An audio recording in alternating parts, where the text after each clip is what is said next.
Hi, it's Cheryl Cran, and today I want to talk about a question that was asked of me at my most recent event that I held in Winnipeg, and it was with a group of CPAs. And one of the text questions that I got from the audience was, so Cheryl, how do you engage people who are close to retirement?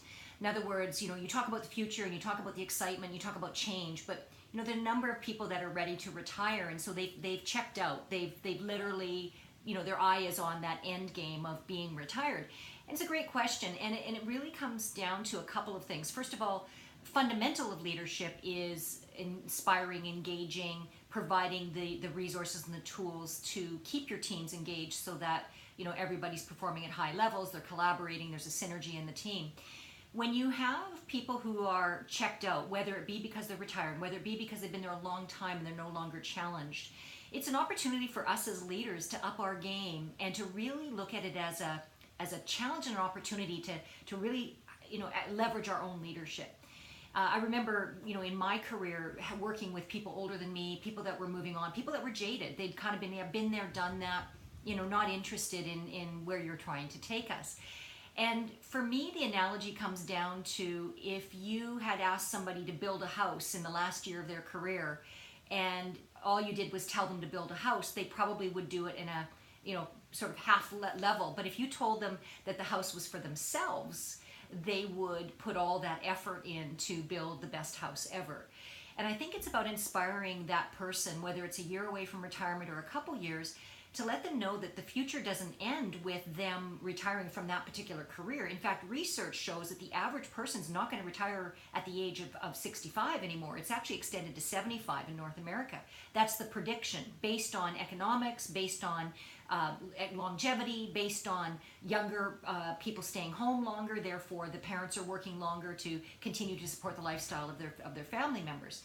But if we look at it from what's going on with this person, why have they checked out, it's asking them to give the most they have so that they can leave a legacy. So you're inspiring them to their highest potential in that last year or two that they have left. So rather than let them skate, you actually invest in the coaching to sit them down. And I'll just use the name Bill, for example.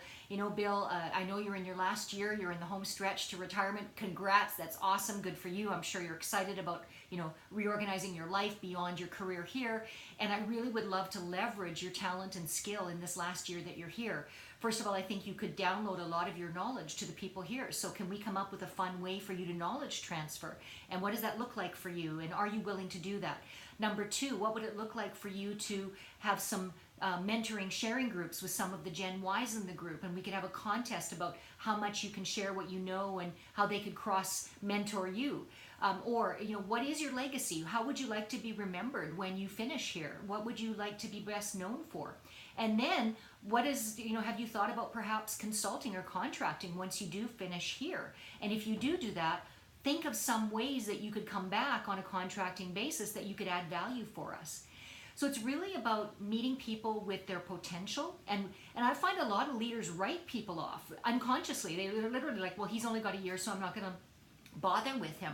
When in fact, what we want to do is leverage the talents of the people we have, regardless of where they are in their time on job or where they are as far as skill set. We want to see everything as a coaching opportunity, as a leadership challenge to engage, elevate, and help people evolve. And really, that's the leadership opportunity. So that's my tip for today on how do we motivate people who are ready to retire in the next year or so. Take care. Talk soon.